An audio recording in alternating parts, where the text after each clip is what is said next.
Who's there? Dolly, is that you? Great, another person.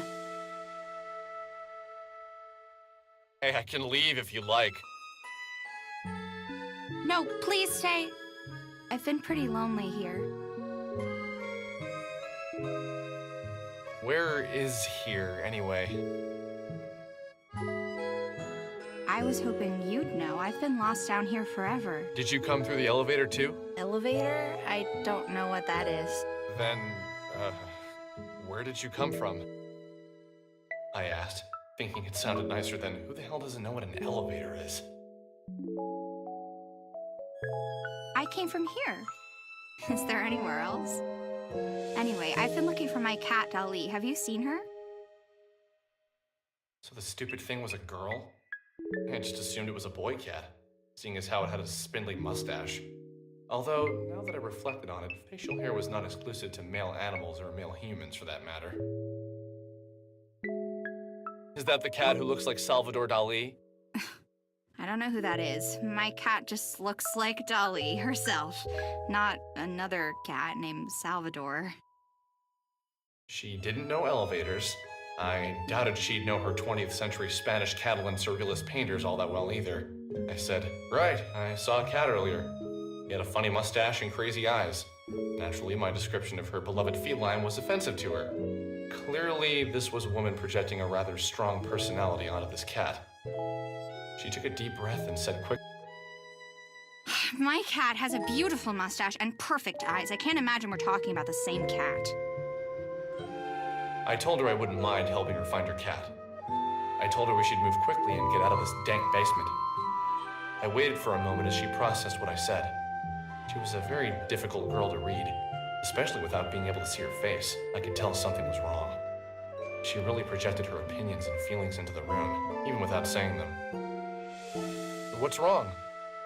I don't have to help. I just thought you could use an extra pair of cat hunting eyes. It's not that. Hey now, that's lame. You can tell me anything, no judgment here. No judgment. Great lie. I like a good liar. Hey, I'm serious. I didn't mean anything by that. It's not you. That wasn't fair of me. It's just... the world has used me so unkindly, I fear it's made me suspicious of everyone. Okay. For now, I choose to trust you. But I reserve the right to decide you're just as evil as the rest of the world in the future. Sounds like a fair deal. My name's Alex. Nice to meet you. I'm Semi.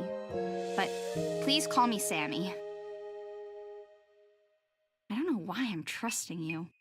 I guess I always had a special spot for gingers. Hey, careful with that word. That is our word. What do you mean, our word? You're weird. Sorry, lame joke. Let's just look for the cat.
where have you been?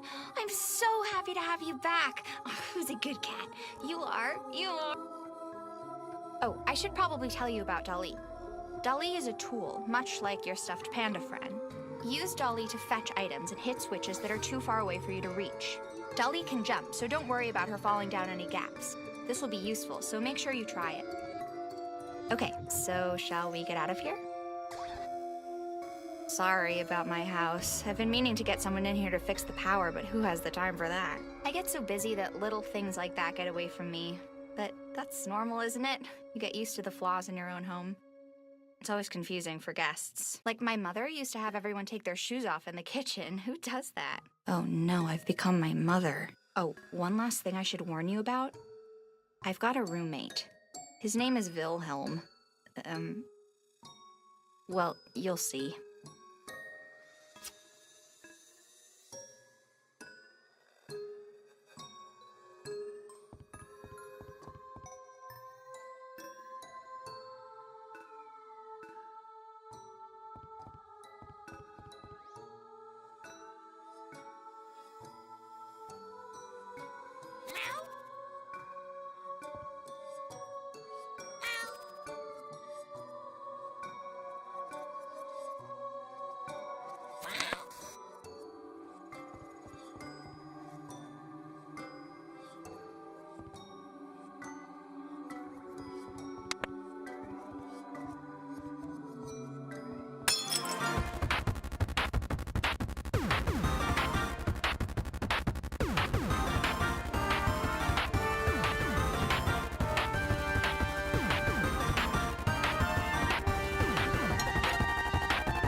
I am so happy we're almost out of here. This isn't really what I expected to be doing with my day. Well, at least we found Ali. Imagine how much worse it would have been without her. Right. So, where do you live?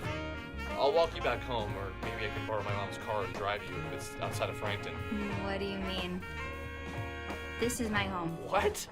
You live in this shithole? That's not very nice. I'd never call your house a crap hole because I have manners. Ever heard of them, Alec? Sorry. It's just not every day I meet a girl who lives in an old factory. I don't see it that way. I almost feel as if the factory lives with me. As if the factory, just like... The factory is part? Wow, you're almost as dumb as you look. Of course the factory isn't part of me, that's just weird. But do you actually live here? Yeah, just me and Dolly.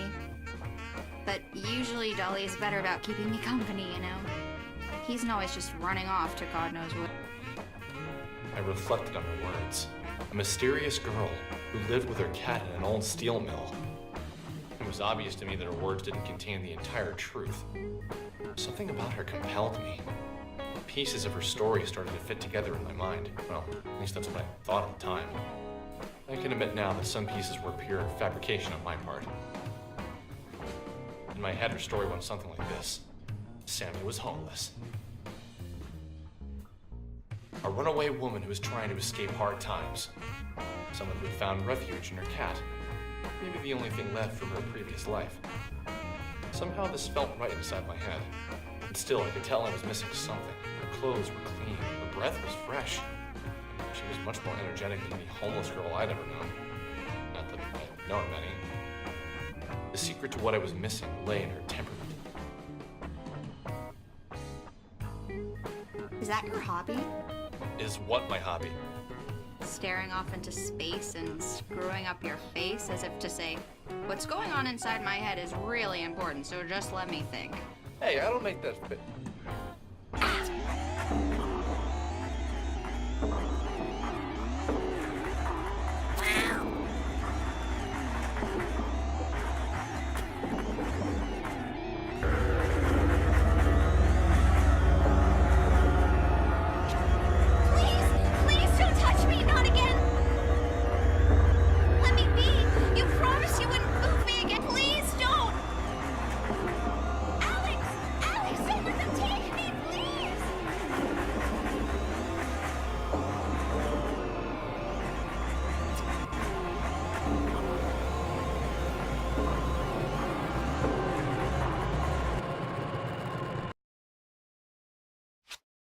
I had known her for less than 2 hours when she vanished from my sight. Sammy was gone for good, swept away as if she'd never been there at all.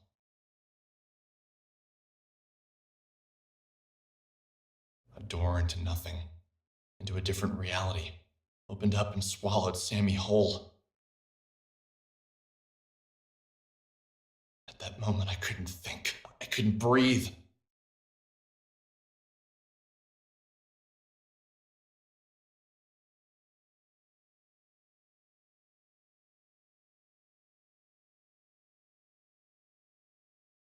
All I could do was replay the scene of her being pulled into obscurity by nothing.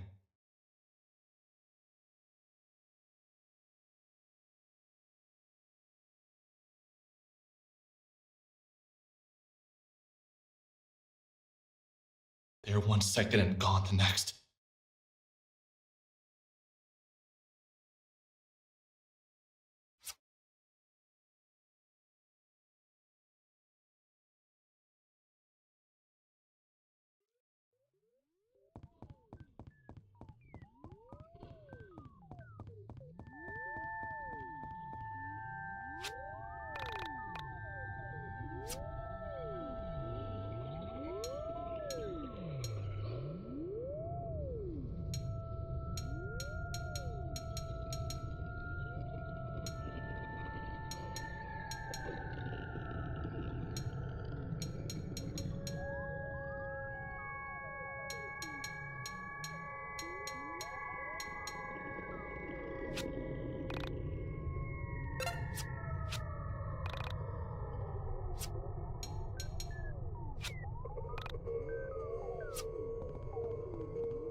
warm night wind of springtime seemed to contrast the inner workings of my brain.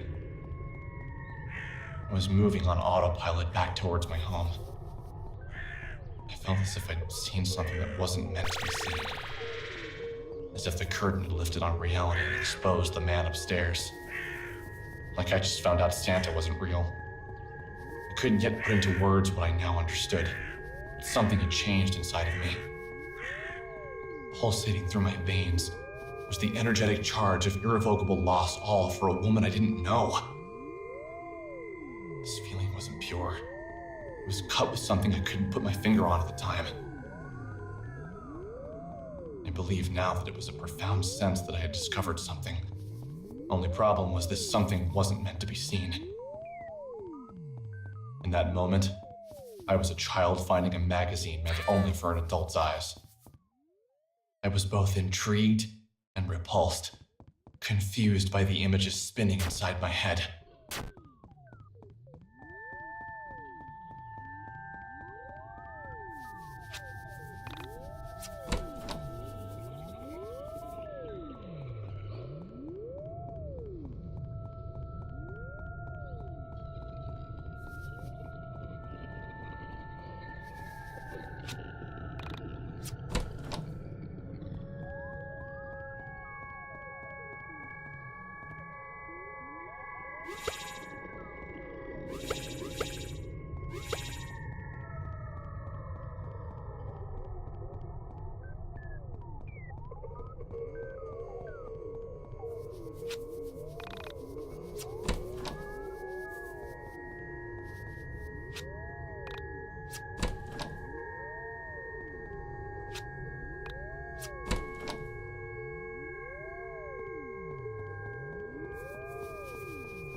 When I arrived home, tired, confused, and out of breath, I tossed my things on the floor and made my way to the couch. My mother still wasn't home yet.